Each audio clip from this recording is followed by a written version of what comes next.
Hakim-Hakim 16 ayat 1-22.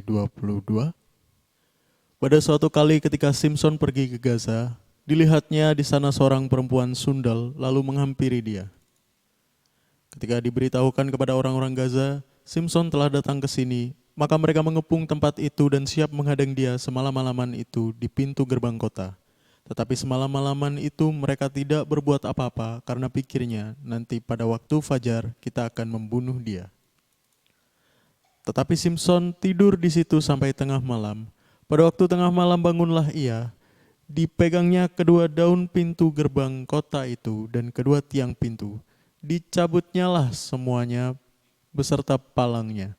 Diletakkannya di atas kedua bahunya, lalu semuanya itu diangkatnya ke puncak gunung yang berhadapan dengan Hebron. Sesudah itu, Simson jatuh cinta kepada seorang perempuan dari lembah Sorek yang namanya Delila.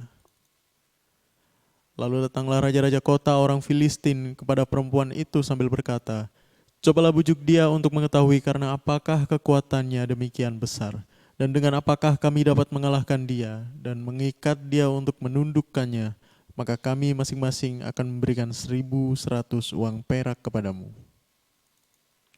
Lalu berkatalah Delila kepada Simson, "Ceritakanlah kiranya kepadaku, karena apakah kekuatanmu demikian besar dan dengan apakah engkau harus diikat dan ditundukkan?" Jawab Simson kepadanya, "Jika aku diikat dengan 7 tali busur yang baru, yang belum kering, maka aku akan menjadi lemah dan menjadi seperti orang lain manapun juga." Lalu raja-raja kota orang Filistin membawa 7 tali busur yang baru, yang belum kering kepada perempuan itu dan ia mengikat Simson dengan tali-tali itu. Sedang di kamarnya ada orang bersiap-siap, kemudian berserulah perempuan itu kepadanya, "Orang-orang Filistin menyergap engkau, Simson." Tetapi ia memutuskan tali-tali busur itu seperti tali rami yang terbakar putus apabila kena api. Dan tidaklah ketahuan di mana duduk kekuatannya itu. Kemudian berkatalah Delila kepada Simson, "Sesungguhnya engkau telah mempermain-mainkan dan membohongi aku. Sekarang ceritakanlah kiranya kepadaku dengan apa engkau dapat diikat." Jawabnya kepadanya, "Jika aku diikat erat-erat dengan tali baru yang belum terpakai untuk pekerjaan apapun, maka aku akan menjadi lemah dan menjadi orang lain manapun juga." Kemudian Delila mengambil tali baru, diikatnyalah dia dengan tali-tali itu dan berseru kepadanya, "Orang-orang Filistin menyergap engkau, Simson."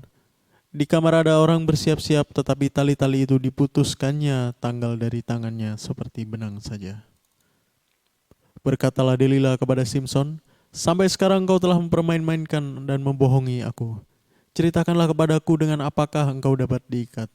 Jawabnya kepadanya, "Kalau engkau menenun 7 rambut jalinku bersama-sama dengan lungsin, lalu mengokohkannya dengan patok, maka aku akan menjadi lemah dan menjadi seperti orang lain manapun juga." Kemudian perempuan itu mengokohkan lagi tenunan itu dengan patok. Lalu berserulah ia kepadanya, "Orang-orang Filistin menyergap engkau, Simson." Tetapi ketika ia terjaga dari tidurnya, disentaknya lepas patok tenunan dan lungsin itu. Berkatalah perempuan itu kepadanya, "Bagaimana mungkin kau berkata aku cinta kepadamu padahal hatimu tidak tertuju kepadaku? Sekarang telah 3 kali engkau mempermain-mainkan aku dan tidak mau menceritakan kepadaku, karena apakah kekuatanmu demikian besar?"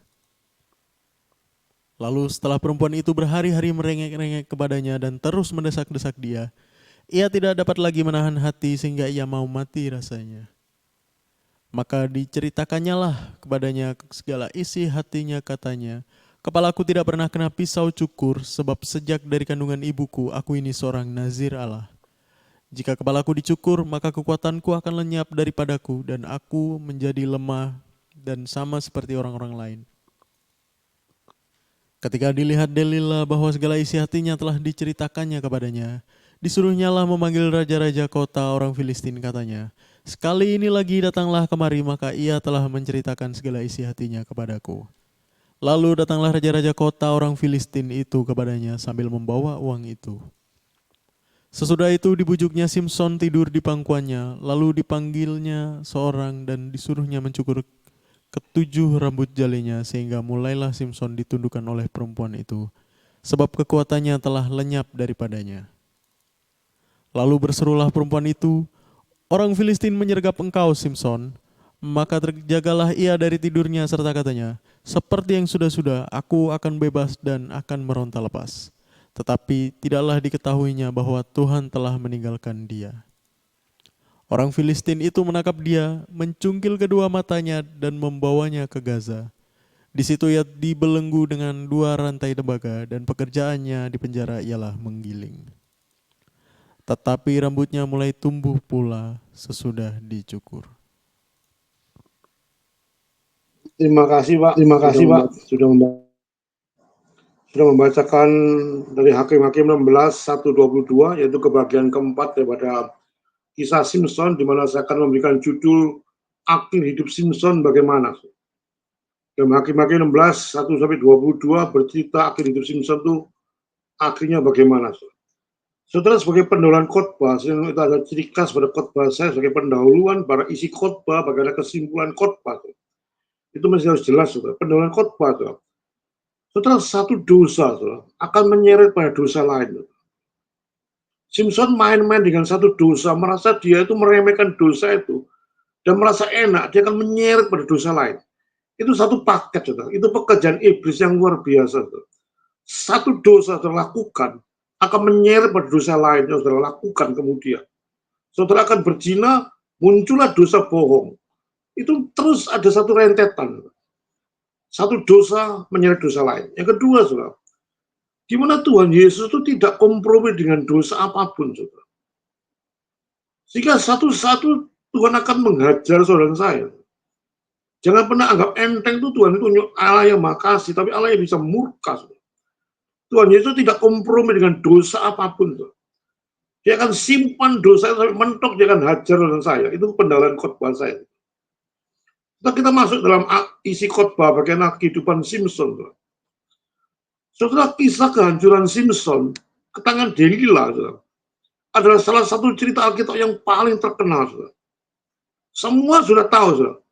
Bahkan kalau saudara tidak salah ya, bahkan ada lagunya, yaitu judulnya Delila, yang saya sering mendengarkan karena enak lagu itu karangan daripada Tom Jones. Sampai dikarang lagu Delila, Why Delila, itu dari judulnya Delila yang dinyanyikan oleh Tom Jones. Sampai terkenalnya sehingga diberikan sebuah lagu oleh Tom Jones. Saudara, antara perpaduan antara cinta Simpson dengan orang Delila, perpaduan antara cinta dan seks, kekerasan dan pengkhianatan dicampur aduk jadi satu dalam kisah Simpson dengan Delila. Lalu hubungan Delila dengan Simpson itu hubungannya dengan ada rasa cinta, ada seksnya berjalan, ada kekerasan, ada pengkhianatan, itu dicampur aduk jadi satu dalam kisah Simpson dengan Delila. Mari kita kupas satu persatu pada Simpson dengan Delila. Saudara, Simpson kalah itu bukan karena pencobaan yang terlalu berat, saudara. Tidak kalah, saudara. Dia dikepung oleh 1.000 orang, saudara. Dibantai oleh dia, saudara. Dia tidak pernah jatuh pada hal-hal yang terlalu berat, saudara. Tapi justru disitulah yang kelihatannya remeh-remeh, dia jatuh, saudara. Simpson dalam menghadapi 1.000 orang, dia sekali tebas 1.000 orang mati, saudara. Tetapi kita menghadapi seorang perempuan yang bermain-main dengan dosa dan selalu menganggap remeh dosa itu. Ada perempuan apa sih itu, dia anggap sama sekali, saudara. Ada perempuan Delila dari lembah Sorek, dia anggap apa ini kecil sekali. Dia bermain-main dengan dosa dan selalu menganggap remeh dosa itu, dan dia merasa overconfident-nya luar biasa, saudara.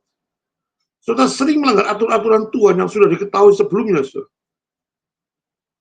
Dan Simpson terlalu overconfident. Overconfident itu melampaui satu kesombongan di atas kesombongan. Simpson itu sengaja menampakkan dirinya di hadapan musuh, saudara. Kalau baca Hakim-Hakim 16 dari ayat 1, saudara. Karena merasa dirinya kuat, saudara. Ditunjukkan dia di hadapan musuh, saudara. Seolah dia ini kuat, saudara. Saudara, seorang anak Tuhan itu tidak perlu overconfident. Tidak boleh self-confident. Saudara, motivator atau orang-orang lain memang mengajarkan saudara dan saya itu mesti self-confident untuk mendapatkan satu hasil bisnis yang baik. Tapi sebagai anak Tuhan, saudara, self-confident adalah suatu kesalahan. Saudara. Mestinya God confident, bukan self-confident atau overconfident. Simpson terlalu percaya pada dirinya, saudara. Dia merasa hebat, dia pamer kekuatan pada musuh-musuhnya. Justru dia pamer dengan kesombongan yang Tuhan berikan, itulah awal kejatuhan Simpson. Saudara. Akibat terlalu confident nih, saudara, Simpson sangat mudah dipermainkan oleh seorang perempuan bernama Delilah. Saudara. Dia menunjukkan di 3 kali dicoba dan dipamerkan kekuatannya, dia lepas semua, ditunjukkan aku bisa melepaskan tali-tali, melepaskan rambutnya, dilepaskan, dia merasa dia hebat, ditunjukkan kepada perempuan bernama Delilah, dan Delilah memanfaatkan overconfidence Simpson untuk kejatuhan, menyebabkan Simpson itu lupa dan buta pada kenyataan, saudara. Saudara baca dalam kitab Amsal 16 ayat 18, saudara, 1 Korintus 10 ayat 12, bagaimana akibat daripada orang confident itu mengalami suatu kehancuran. Saudara.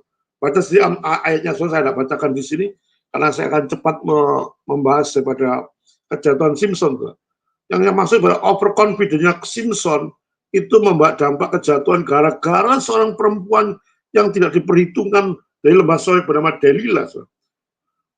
Saudara, berapa banyak orang Kristen jatuh dalam masalah ini, saudara? Sehingga kehilangan satu kekuatan rohani yang dari Allah, saudara. Saudara punya rencana-rencana yang hebat, saudara. Sebagai seorang bisnis, kadang punya rencana, aku tahun depan kayak seperti Yakobus, aku akan berdagang di kota ini, kota anu. Dia merancang suatu masalah atau merancang sesuatu rencana dengan pikiran sendiri, saudara. Apa orang kita tidak boleh merancang? Boleh, saudara. Tetapi dalam rancangan-rancangan orang Kristen itu harus melibatkan Tuhan. Bukan dengan self-confident yang seperti Simpson lakukan. Dia pamernya luar biasa. Dengan orang kalau saya nanti akan dagang di kota ini, kota itu, kata Yakobus, karena saudara merasa pandai berdagang, sehingga saudara tidak pernah melibatkan Tuhan. Di situ kehancuran saudara saya. Saudara seorang anak Tuhan, atau bahkan saya alami sendirilah. Saya fair kalau bicara dengan khotbah, saya nggak mau tutup-tutup kejelekan saya. Itu. Dan ini menjadi satu kesaksian saya pada saudara saya, supaya saudara jangan tiru saya. Saudara overconfident itu banyak sekali hambatan seperti itu. Seperti saya alami. Saudara. Pada waktu saya diminta khotbah oleh seseorang gereja, saudara. Kan saya merasa hebat dalam khotbah saya bisa seketika itu tanpa persiapan saya akan berkhotbah dengan karena jam terbang saya cukup lumayan sehingga saya langsung tanpa doa sama Tuhan, tanpa persiapan, saya seolah menjadi overconfident karena saya sering khotbah. Sehingga pada waktu diundang oleh gereja, saya anggap gereja itu kecil, tidak tahu apa-apa. Saya langsung iya dan langsung tidak ada persiapan, tidak ada doa, tidak satu hal yang melibatkan Tuhan. Saya langsung ada di mimbar, saya akan bicara dengan seperti saya bicara di mimbar seperti saat ini. Saudara, apa yang terjadi, saudara? Karena saya terlalu overconfident, merasa saya hebat. Di dalam saya khotbah, saudara menghadapi orang yang katakan pendidikannya yang ya pada di desa yang kecil sekali. Rasanya saya memberikan khotbah itu, saya pikir, saya hitung-hitung, wah pasti saya bisa nih khotbah menghadapi bukan seorang yang agak intelek dan sebagainya. Tapi dengan kesombongan saya naik di mimbar. Apa yang terjadi? Di atas mimbar saya tidak bisa apa-apa, saudara. Walaupun kebiasaan saya bicara dengan lancar, pada waktu saya tidak ada apa-apa. Rasanya di-stuck oleh Tuhan. Dan saya diingatkan oleh Tuhan, kamu jangan sombong, Liman. Merasa dirimu hebat yang kamu bisa khotbah tanpa melibatkan saya. Merasa overconfident-nya hebat, merasa hebat tanpa melibatkan Tuhan. Hancur. Memang hancur, saudara. Malu di hadapan orang-orang yang ya katakan tidak ada pendidikan, tapi saya tidak bisa bicara apa-apa. Ngawur semuanya, karu-karu. Dan saya merasakan tidak ada kuasa, tidak ada apa-apanya. Saudara lakukan semua itu, berapa banyak orang gagal. Karena dia merasa kuat di dalam bidang tertentu, sehingga pada waktu saudara melakukan sesuatu tanpa pertolongan Tuhan, tanpa saudara melibatkan Tuhan. Saudara, apapun keahlian saudara, kehebatan saudara, pada waktu diberikan tugas Tuhan oleh Tuhan pada saudara, saudara harus melibatkan Tuhan. Jangan seperti Simpson merasa hebat, dia berikan pamer pada musuh-musuhnya, ini aku hebat. Dengan kekuatanku sendiri aku bisa membuang tali-tali busuk, dilepaskan semua. Justru di situ awal kejatuhan. Kesombongan adalah awal kejatuhan seseorang yang sering kali yang sekali saya peringatkan di mimbar. Jangan main-main dengan Tuhan. Kekuatan Nasir itu Simpson dari Tuhan. Kalau Tuhan mengangkat kekuatan itu, nggak ada apa-apanya kita. Pada waktu Simpson diangkat kekuatan oleh Tuhan karena rambutnya dicukur, nggak bisa apa-apa Simpson. Demikian juga saudara saya, kalau saudara bisa berkhotbah, kalau saudara bisa melayani Tuhan, saudara kalau bisa menyanyi, mengamalkan musik, atau saudara memberikan kolektor, atau saudara mengantar ke gereja, lakukan semua itu untuk Tuhan. Bukan saudara merasa hebat, aku bisa nyanyi kok. Saudara tampak berdoa pada Tuhan, saudara. Saudara akan menjadi orang yang paling sia-sia, saudara, melayani Tuhan. Maka tuh hati-hati, betul-betul hati-hati. Libatkan Tuhan di dalam segala hal, saudara. Saudara, di sini kita akan membahas 3 hal yang menjadi penyebab kegagalan Simpson sebagai seorang Nasir. Saya akan cepat membahas tiga ini, saudara, supaya saudara kesalahan Simpson, hidup Simpson bagaimana, saudara, sampai Simpson jatuh pada Delilah. Saudara. Yang pertama, saudara, akibat 3 hal yang menjadi penyebab kegagalan Simpson sebagai seorang Nasir. Yang pertama, dia kompromi secara moral. Seringkali dia kompromi, saudara. Membuat kompromi pada dosa atau kompromi pada moral membuat kita rentan pada dosa. Saudara, apa yang dimaksud dengan kompromi moral? Saudara? Kompromi moral itu seperti yang Simpson katakan, itu menjadi satu kompromi moral itu memberikan ruang pada iblis. Saudara. Mula-mula iblis itu cuma meminta Pak Liman sedikit aja aku beri ruang. Ini saya contoh saya sendiri. Mungkin bisa masih kasih sedikit ruangan saya, iblis bicara demikian. Kan nggak apa-apa sih, sedikit aja. Saudara mikir cuma titik doa lah Tuhan pakai kita cuma sedikit tidak masalah. Saudara buka ruangan sedikit saja untuk iblis. Saudara, iblis itu bapak pembohong. Dia mula-mula minta ruang sedikit pada saudara, itulah kompromi moral. Sedikit dibuka, saudara. Begitu sedikit dibuka, saudara, setan masuknya luar biasa. Saudara. Di situ setan bukan hanya membuka sedikit ruangan, tapi setan akan membuka terus ruangan yang lebih besar. Bagi saudara saya. Lalu jangan sampai saudara membuka ruangan sedikit pada setan. Saudara membuka ruangan sedikit pada setan. Setan tuh orangnya kurang ajar luar biasa. Begitu dikasih ruangan sedikit, dia pasti nerombol. Istilah Surabaya itu ngelama ya. Surabaya itu begitu dikasih sedikit, langsung dihancurkan orang itu. Itu cara kerja setan. Simpson memberikan ruang pada setan. Sedikit saja. Dia membuka suatu kesempatan pada setan. Dia pikir dia hebat. Saudara-saudara itu dengan setan tidak ada apa-apanya, saudara. Secara fair, saudara. Saya bukan takut pada setan, tapi saudara jangan menganggap setan itu bodoh. Setan itu paling pintar, saudara. Saudara tidak ada apa-apa dengan setan, makanya saudara hati-hati jangan memberikan ruang pada setan sedikit pun. Saudara. Karena begitu diberikan ruang, saudara, setan akan menguasai saudara. Saudara kalau kita lihat, saudara, kompromi moral. Kalau sekarang lihat secara Alkitabiah, Simpson dan Delilah itu tidak pernah tercatat di Alkitab tuh dia punya pernikahan secara resmi, nggak ada tuh. Dia cuma nikah-nikah gitu aja. Nggak ada satu keresmian di dalam Alkitab dalam menikah sebagai suami istri. Kejatuhan moral tuh, saudara lihat, perhatikan kata-kata saya. Kejatuhan moral tidak pernah secara mendadak. Tidak pernah mendadak, tapi seperti terjun dari tebing itu, saudara mendadak jatuh, enggak. Setan tidak pernah secara mendadak, dia akan, jangan anggap bahwa kejatuhan moral itu bukan seperti terjun dari tebing mendadak, tapi seperti saudara itu turun dari tebing. Seperti saudara menuruni lereng itu makin lama makin cepat, sehingga saudara tidak bisa bertindak apa-apa, saudara. Sedikit, saudara. Sedikit, saudara turun lereng, terus turun, terus licin masuk pada jurang yang lebih dalam. Itu cara kerja setan. Setan tidak pernah secara mendadak menguasai saudara 100%. Pasti jangan bicara, titik lah. Nggak apa-apa ngelirik cewek. Nggak ada masalah lah ngelirik itu. Sudah nggak apa-apa cuma dengan jadi orang munafik. Nggak apa-apa lah cuma makan-makan siang. Nggak apa-apa lah cuma kita janji-janjian berdua tanpa ada orang lain. Hati-hati bahaya seperti itu. Nggak apa-apa. Sebenarnya nggak apa-apa kecil, tapi begitu saudara melakukan itu, saudara masuk, saudara. Setan akan terus masuk terus. Jadi makan siang, jadi makan sore, jadi makan malam, jadi tidur malam. Itu penting cara saya utamakan. Saudara, kompor murah itu sudah seperti menuri lereng. Turun, turun, turun, tajam, tak bisa saudara lepaskan. Itulah cara kerja setan. Cara kerja setan itu beda dengan cara kerja Tuhan yang sudah saya jelaskan. Kerjanya setan itu manis. Manis, manis, lama-lama pahit. Tapi kalau kerjanya Tuhan, itu pahit, pahit, lama-lama manis. Pencobaan dari setan itu datang dengan kedok yang menarik. Sangat menarik. Kalau sudah dicoba oleh setan dengan pocong, dengan setan ngesot, dengan hantu apapun, memang kelihatan menakutkan, tapi tidak membahayakan. Tapi membahayakan justru yang menarik ini. Delila adalah perempuan yang cantik dan menarik. Setan menggoda dengan cara-cara seperti itu.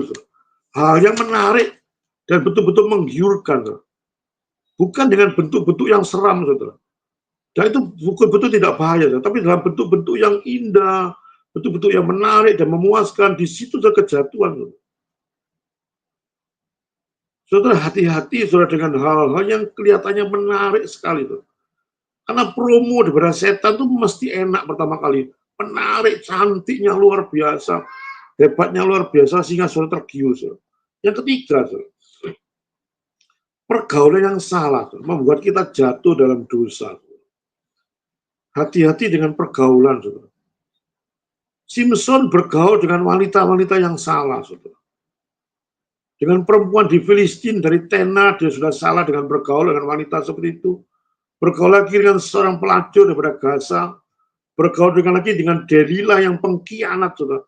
Dari lembah Sorek itu, Tuhan. Dan ketiga perempuan membawa kehancuran pada diri Simpson.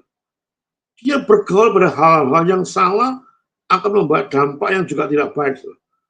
Itu ada di Alkitab, saudara catat sendiri, saudara, dalam 1 Korintus 6 ayat 18, 1 Timotius 6 ayat 11, 2 Timotius 2 ayat 22, di situ ayat sudah memperingatkan hati-hati dengan pergaulan.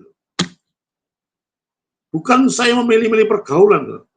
Bukan saudara tidak mau bergaul dengan agama ini, enggak. Tapi saudara betul-betul menyeleksi pergaulan itu membawa dampak daripada membentuk hidup saudara. Saudara sebagai garam dan terang dunia, mestinya sudah mempengaruhi, bukan dipengaruhi. Saudara. Tapi kalau pergaulan yang salah, sudah dipengaruhi. Saudara. Karena begitu banyak pergaulan yang mengintimidasi saudara saya. Saudara seringkali saudara bergaul dengan orang yang suka berbohong. Hati-hati dengan berbohong. Saudara suka bergaul dengan orang yang suka berzina. Hati-hati. Untuk betul-betul saudara memikirkan pergaulan-pergaulan itu betul-betul harus diperhatikan. Alkitab yang saya sebutkan tadi itu menyuruh kita tuh menjauhi pencobaan, bukan melawan pencobaan. Bukan merasa saya hebat seperti Simpson, wah aku hebat, aku datang, tidak ada masalah semua. Saudara jangan pernah menganggap diri saudara kuat. Saudara, saudara menjauhi pencobaan memang sulit, saudara. Tapi itu harus dilakukan. Hati-hati dengan gaya hidup saudara, hati-hati dengan waktu senggang saudara. Aduh nganggur ya, daripada nganggur kita main-main dengan ini kok. Seringkali demikian. Saudara hati-hati. Saudara kita minta pimpinan Tuhan secara serius, saudara, sebelum saudara melakukan sesuatu apapun dalam kehidupan saudara dan saya. Saudara, dosa, saudara, benar-benar membuat kita tuh bodoh, saudara. Saya akan buktikan dengan keadaan Simpson bagaimana dosa itu membuat Simpson sangat bodoh. Saudara. Mengapa Simpson sangat bodohnya, saudara? Coba kita baca ayat tadi, saudara, yang dibacakan oleh moderator tadi. Semua bukti pengkhianatan Delila sudah terjadi. Saudara. 3 kali, saudara, dikhianati oleh Delila. Saudara. Sebetulnya sebagai orang yang pintar, saudara. Setelah 3 kali dikhianati Delila, dia akan menyingkir dari Delila, saudara. Tapi ini enggak, Simpson makin seperti babi masuk di lumpur, menikmati lumpur itu, saudara. Seperti seorang anak Tuhan pada waktu dia tahu itu lumpur, dia akan lompat, saudara, bukan seperti babi. Dia tahu pada waktu Delila mengkhianati, sudah 3 kali dikhianati, dengan memanggil orang Filistin ditangkap, dengan buyar semua ditangkap lagi 3 kali, dikhianati oleh Delila. Sebetulnya dia tahu. Tuh. Tapi kenapa Simpson tetap membocorkan rahasia paling berharga dari seorang Nasir, yaitu mengenai pemotongan rambutnya? Kenapa dia tidak langsung pergi? Saudara, di Al-Musam 5, ayat 3 dan 4, 20, 20, 21, saudara. Itu sudah diperingati.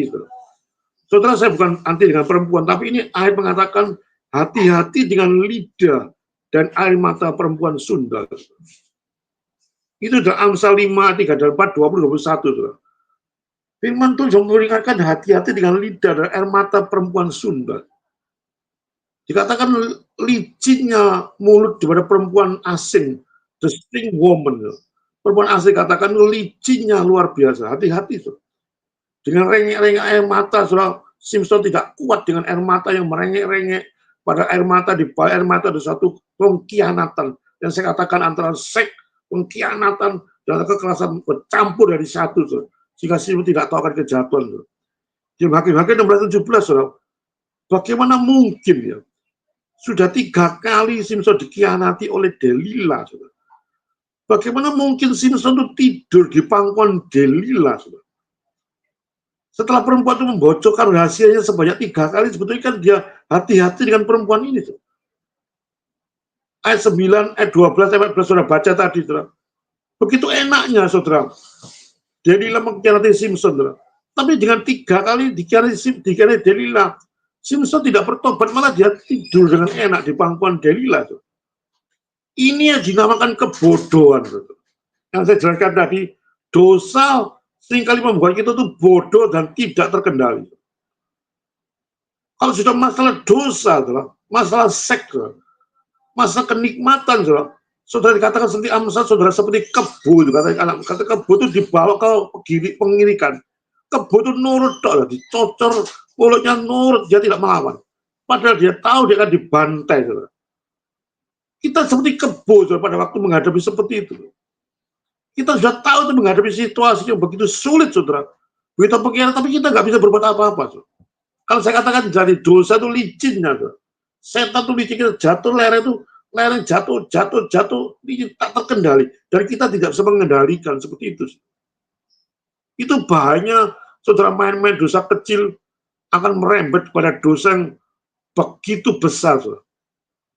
Dosa kecil kalau terus dibiarkan akan menjadi dosa yang besar. Saudara. Yang sulit di atas. Api kecil itu tidak dapat dipadamkan. Kalau api kecil tidak dipadamkan, akan terus merambat menjadi api besar yang sulit dipadamkan. Teman saya pada waktu menghadapi seperti ini, saya tegur sama teman saya. Kenapa sih you terlibat di suatu perselingkuhan yang hebat ini? Sehingga kamu punya anak, sudah tahu bahwa kamu punya istri yang sah dan anak yang sah, kamu kenapa terlibat? Dia mengatakan, nggak bisa tahan, Pak Liman. Nggak tahu kenapa ini terjadi. Dia sebetulnya orang bodoh. Saudara. Dia menyadari, dia sadar bahwa ini salah. Tapi seringkali dia tidak bisa kuasa untuk mengatasi masalah itu. Karena suatu keindahan, suatu kecantikan itu membawa satu mulut daripada seorang lidah perempuan asing itu luar biasa liciknya. Saudara. Sehingga terjebak oleh masalah itu. Saudara. Sehingga pada waktu sudah terlanjur dia punya anak, punya dikatakan, nggak tahu kenapa saya terikat seperti itu. Seperti Simpson bodohnya luar, dia orang pinter, Nasir. Dia sudah tahu bahwa pengkhianatan Delila sudah 3 kali, tapi kenapa dia tidur di atas pangkuan Delila? Saya tidak habis pikir dengan membaca ayat ini. Saudara. Tapi itu terjadi pada di saudara saya. Jangan pernah menyalahkan Simpson. Saudara saya seperti itu. Saudara. Sudah tahu itu dosa, sehingga saudara tidak bisa mengerem.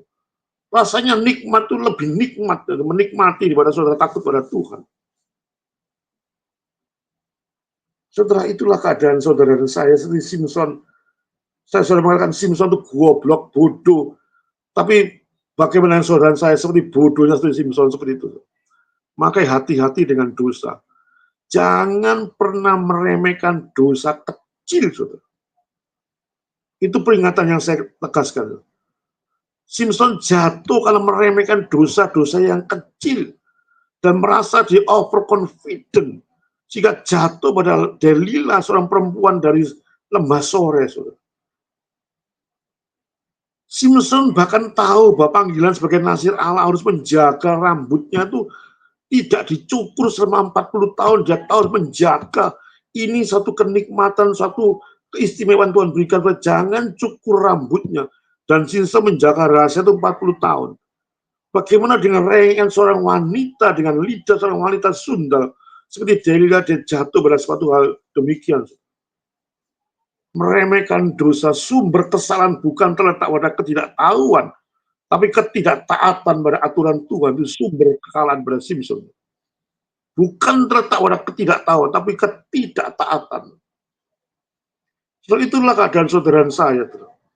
Seringkali saudara taat pada egonya, seringkali saudara taat pada nafsunya, tapi seringkali saudara tidak taat pada Tuhan. Sehingga sampai satu kejatuhan seperti itu. Saudara, akhir hidup Simpson bagaimana, saudara? Di Hakim-Hakim 16 ayat 26, 21, saudara. Akibatnya mengerikan daripada dosa-dosa Simpson, saudara. Dulu dia punya kekuatan fisik yang hebat dari Tuhan. Tapi sekarang Simpson terikat, dipermalukan, dan lagi dicungkil kedua matanya, saudara. Betul-betul satu yang tragis, saudara. Dulu mata Simpson yang jadi masalah karena sering melihat wanita-wanita cantik, sekarang matanya dibutakan. Saudara. Tuhan seringkali demikian, saudara. Saudara, hati-hati dengan dosa-dosa kecil yang saudara anggap remeh. Enggak apa-apa kok, aku kuat kok. Enggak apa-apa lah, makan berdua, makan siang biasa lah. Coba terus, maka suatu waktu tidak ada masalah, saudara. Kalau terus-menerus itu jadi masalah, saudara. Oh, enak ya terus berdua, enak terus berdua, bahayanya amblas. Itulah perzinaan yang membawa satu dosa nyeret pada dosa yang lain, saudara. Dan Simpson dicungkil matanya, saudara. Bahwa mata menjadi penghalang, saudara. Bagaimana dia melihat wanita cantik dan dicungkil sekali matanya, tidak dapat melihat wanita cantik lagi, saudara. Saudara, akhir khotbah saya, saudara. Makna khotbah saya, saudara.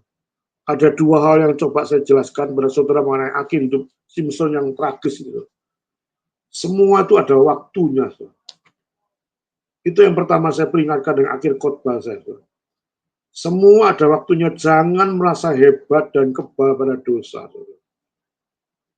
Dan ingat, saudara, Tuhan itu Maha Kasih. Tapi ingat juga bahwa Tuhan itu bisa murka. Saudara. Jangan main-main dengan dosa. Saudara. Anggap dosa itu tidak ada apa-apanya. Tuhan sudah ada waktunya, Tuhan simpan itu. Tuhan buka itu ajaran pada saudara. Ya, begitu sakitnya ajaran Tuhan. Dicungkil kedua matanya. Saudara. Akibat main-main dengan dosa kecil, sehingga Simpson tidak kuasa lagi itu menahan. Karena dosa itu menggelincir seperti saudara ada di lereng, makin licin, makin tidak bisa dikuasai. Saudara, biarlah firman yang singkat ini, saudara, membuat saudara hati-hati menghadapi dosa-dosa kecil, jangan terlalu overconfident. Dan tetap libatkan Tuhan. Saudara. Jangan sampai saudara terputus pada pokok anggur. Saudara. Saudara mesti menempel pada pokok anggur yang benar, yaitu Tuhan Yesus Kristus. Saudara. Saudara, baru timbullah pikiran-pikiran menyenangkan Tuhan. Saudara, akhir khotbah saya, saudara, semua ada waktunya, saudara. Jangan merasa hebat. Jangan merasa kebal pada dosa. Karena Allah kita itu juga Maha Kasih, tapi ingat bahwa Allah kita juga bisa murka, saudara. Saudara, kalau diajarkan sama manusia masih bisa diobati, saudara. Masih bisa ke dokter, tapi kalau Tuhan sudah menghajar saudara, sakitnya itu luar biasa sakit. Saudara. Dicungkil kedua matanya, diolok-olok oleh orang Filistin, suatu kehinaan yang besar akhir daripada hidup Simpson. Biarlah khotbah yang singkat ini membuat saudara makin taat pada Tuhan dan makin cinta pada Tuhan dan terus melibatkan Tuhan dalam kehidupan saudara saya. Amin, saudara. Kita kembalikan ke host.